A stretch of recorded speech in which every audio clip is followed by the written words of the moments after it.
Good morning, Tega Cay. I got up nice and early to beat the golfers here so we could do a little hole-by-hole feature. This morning we're going to be starting where everyone begins, which is on hole number 1. And I've got my coffee, and I've got my Tega Cay shirt. I'm here at Tega Cay. Let's go take a look at number 1. All right, so I'm standing on the back of the first forward tee, the white tee. We can see a couple of things going on. For perspective, there is one more tee box back behind us. This is going to be the black tee back here at the back. We have the white tee here. The back tee is going to play 461. The white tee is going to play 449. Here's the thought process I have when playing this hole. Almost every time I play, I fear in my mind of going right because I have hills over there and everything feeds down. So I tend to aim over here at the big tree. The problem that I have when I aim at that big tree is that my golf ball doesn't always cut, and which ends up going over here. And if you remember, we did a video many moons ago about growing the rough up on that left-hand side. But on this tee shot, you have to keep it a little left. The fairway is a bit more narrow. Challenging tee shot to begin with. Let's go down and take a look at the fairway. Before we take a look at what the shots might look like from the fairway, I wanted to point something out that I really like about Tega Cay, and that is they have a player's tee. So I'm looking at the scorecard now. The black tee is about 6,500 yards and the white tee is about 6,100. They designed a player's tee that is between those two. It's about 6,240 yards, which I love. So on this hole, we'd be playing the back tee, the black tee, which is 461. But on, say, the third hole, we'd be playing the white tee, which is 442. I love that. Next time you're out, check out the player's tee. It's marked on the tee. It's marked on the scorecard. So if the player's tee is in black, you play the black tee. If it's in white, you play the white tee. Here we are in the fairway, starting from the positive. Assuming you hit the fairway here, most golfers are going to be left with a shot of about 175 yards, give or take, maybe 200 depending on how you hit your tee shot. But you can see fairway is there and it ends right there. It's not very wide. Here's the issue. If you don't hit the fairway and you miss it left, you end up over here. And although there is a lot of shade, you don't have much of a shot here. This gigantic oak tree, I believe this is an oak, guards this left-hand side. And now I have to hit something very low.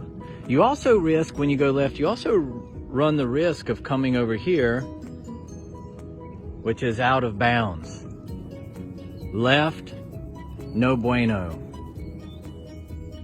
But if you hit it on the right-hand side, this is not much fun either. The tee's back here, and if we're down here on this right-hand side, you can see how the slope runs down. Sometimes your golf ball can get even down into the tree line. But now I've got to punch out, which I've got plenty of space here to punch out, but I've only got like 180. So being a par 5, it just pains me sometimes to have to hit a wedge layup on a par 5. But if I hit it right, that's exactly what I'm going to have to do. Let's go down and take a look at the layup area. And I just had to stop at the top of the hill. I'm at the 150 yard marker and just admire the work that Chuck and his crew are doing. Man, the golf course is in such good shape.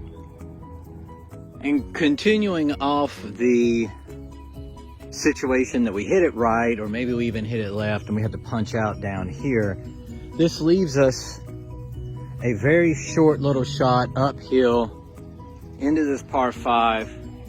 You can see the green, the flag is right there. This isn't the easiest shot in the world. It's really difficult from down here to gauge your distance, especially if the flag is on the front. The flags on the back, you got more green to work with. But it's such a challenging little shot. And as far as the green complex goes, here's the saving grace for having to lay up or missing the green. No water, no sand. So you've got some room up here on the right hand side. If you go for it in 2, you do have some room back. You do have room over on the left hand side. Of course, we already looked and saw what being short got us. Nice big green.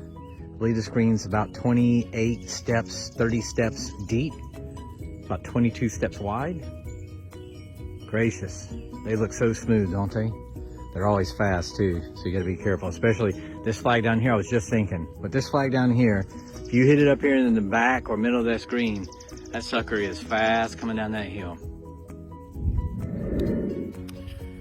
All right, my friends, that concludes our tour of number 1. Depending on the tee that you play, 460 from the back, about 440 from the front tees.